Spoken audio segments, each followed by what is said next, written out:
وہ یہ کہتے ہیں کہ صحابہ بھاگ گئے تھے. استغفر اللہ. لعنتیو کتو، تمہیں شرم نہیں ہے کہ وہ اصحابہ جن کے بارے میں رسول اللہ صلی اللہ علیہ وسلم نے فرمایا تھا اصحاب کن نجوم اقتدیتم اہتدیتم، میرے صحابہ ستاروں کی مانند ہیں، ان ستاروں پہ یہ غلیظ زبانوں والے کتے کی طرح بونگتے ہیں. ادارے یہ بات سن لو، صحابہ پر تنقید کرنا نہیں روکیں گے تو خدا کی قسم ہم ان کی زبانوں کو گدی سے نکال کر پھینکنے کے لیے ابھی بھی تیار. یاد رہے قیامت والے دن رب ہم سے پوچھے گا یہ کالے جب بھونگ رہے تھے تو ہم کیا کر رہے تھے. الحمدللہ ابدع الافلاک والارض والصلاة والسلام علی سید الانبیاء والمرسلین. اما بعد فاعوذ باللہ من الشیطان الرجیم. بسم اللہ الرحمن الرحیم. والذین یؤذون المؤمنین والمؤمنات بغیر ما اکتسبوا فقد احتملوا بہتانا و اسما مبینا. صدق اللہ العظیم. میرے تمام دور و نزدیک سے آئے ہوئے مہمان اور جامع مسجد کے خطیب قاری حفیظ صاحب، السلام علیکم. ناظرین، ہم نے پروگرام جو کرنا تھا یکم محرم کو کرنا تھا حضرت عمر کی شہادت پر، لیکن اس وقت نہیں کر پائے، تو آج 10 محرم الحرام کو ہم نے پروگرام کا انعقاد کیا جس میں حضرت امام حسین کی شہادت کا تذکرہ کریں گے اور جس میں حضرت عمر فاروق رضی اللہ تعالیٰ عنہ کی شہادت کا تذکرہ کریں گے. سب سے پہلے میں حضرت عمر فاروق رضی اللہ تعالیٰ عنہ کی زندگی پر لب کشائی کروں گا. دعا گو ہوں اللہ تعالیٰ مجھے حق اور سچ بات کہنے کی توفیق عطا کرے.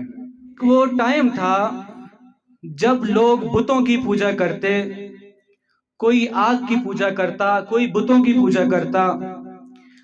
اسی اثناء میں اللہ تعالیٰ نے اپنے پیغمبر محمد رسول اللہ صلی اللہ علیہ وآلہ وسلم کو حکم دیا کہ اے نبی آپ اسلام کی تعلیم دیجئے.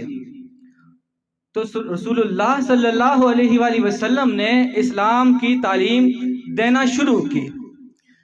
سب سے پہلے آپ نے حضرت خدیجۃ الکبریٰ رضی اللہ تعالیٰ عنہ کو اسلام کی دعوت دی.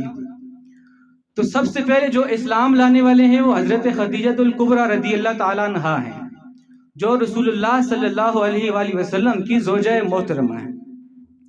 اس کے بعد پھر پے در پہ لوگ مسلمان ہوتے گئے، حتیٰ کہ 38 لوگ مسلمان ہو گئے. جیسے 38 لوگ مسلمان ہوئے پھر امیر حمزہ رضی اللہ تعالیٰ عنہ بھی مسلمان ہو گئے.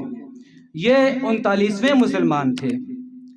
پھر رسول اللہ صلی اللہ علیہ وآلہ وسلم نے کعبے کا غلاف پکڑ کر دعا کی، اللہم اعز الاسلام احب الرجلین احبی عمر بن خطاب و بی عمر بن حشام.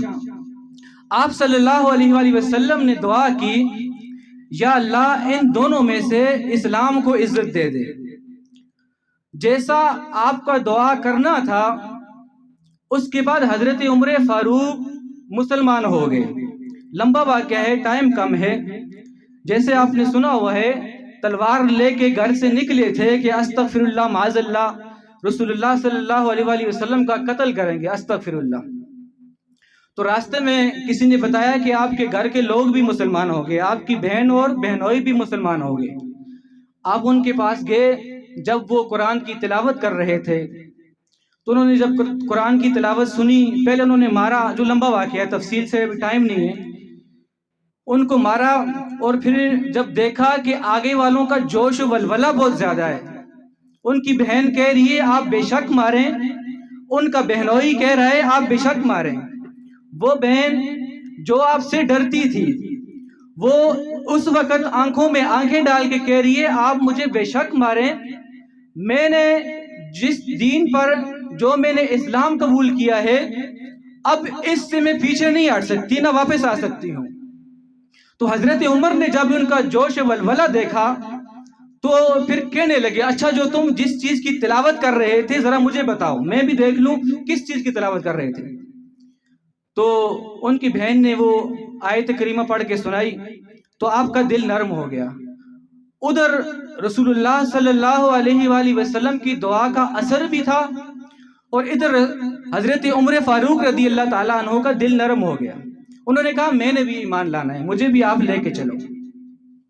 تو گویا بہن اور بہنوئی نے ساتھ حضرت عمر فاروق رضی اللہ تعالیٰ عنہ کو ساتھ لے کے گئے جہاں پر رسول اللہ صلی اللہ علیہ وسلم تشریف فرما تھے۔ تو آپ نے جب وہاں کلمہ پڑھا، کلمہ پڑھنے کے بعد جو رسول اللہ صلی اللہ علیہ وآلہ وسلم نے دعا کی تھی، یا اللہ دونوں میں سے ایک کو مسلمان کر دے اور اس کی وجہ سے اسلام کو عزت دے دے۔ اب اسلام کو جو عزت ملنی تھی، جو رسول اللہ کی دعا تھی، حالانکہ رب چاہے وہ اسلام کو ایسے بھی پھیلا سکتا تھا، لیکن یہ حضرت عمر کی شان ہے جن کے لیے رسول اللہ صلی اللہ علیہ وسلم نے یہ دعا کی تھی، یا اللہ ان میں سے دو میں سے ایک کو مسلمان کر دے تاکہ اس کی وجہ سے اسلام کو عزت ملے۔ اب اسلام کو عزت ملنے کا ٹائم شروع ہو گیا۔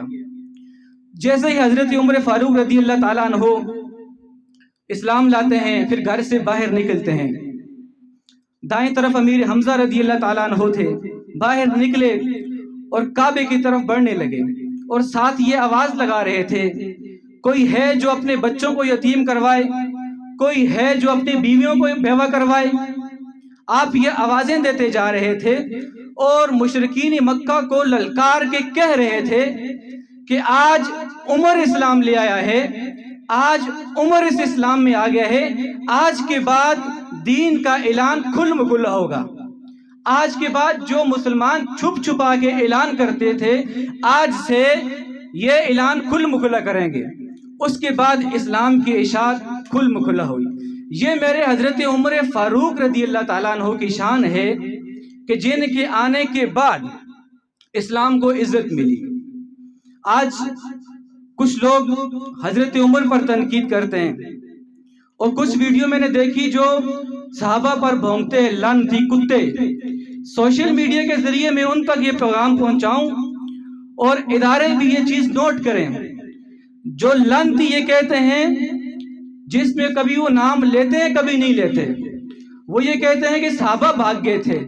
استغفر اللہ، لعنتیوں کتوں، تمہیں شرم نہیں ہے کہ وہ اصحابہ جن کے بارے میں رسول اللہ صلی اللہ علیہ وسلم نے فرمایا تھا، اصحاب کن نجوم اقتدیتم اہتدیتم، میرے صحابہ ستاروں کی مانند ہیں، ان ستاروں پہ یہ غلیظ زبانوں والے کتے کی طرح بھونکتے ہیں۔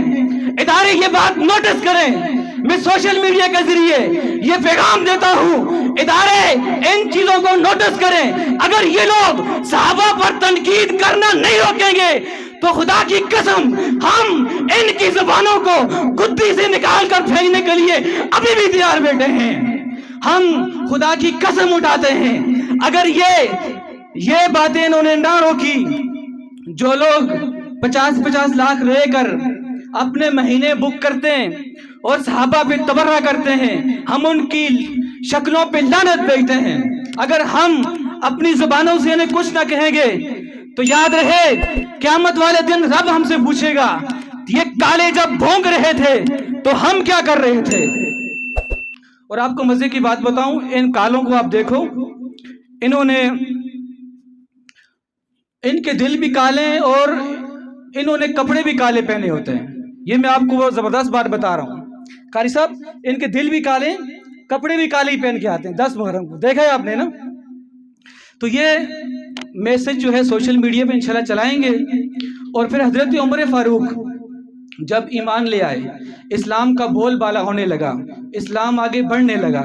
یہ حضرت عمر کی شان تھی، جیسے انہوں نے ایمان لایا، اسلام بڑھتا گیا، اسلام بڑھتا گیا، لوگ محنت کرتے رہے، تبلیغ کرتے رہے، حتیٰ کہ جب رسول اللہ صلی اللہ علیہ وسلم دنیا سے تشریف لے گئے، پھر حضرت ابو بکر صدیق کا دور آیا، پھر 2 سال کم و بیش آپ نے خلافت کے امور سر انجام دیے، پھر اس کے بعد دوبارہ حضرت عمر کا دور آیا جس میں تقریباً آپ نے 10 سال خلافت کے امور سر انجام دیے۔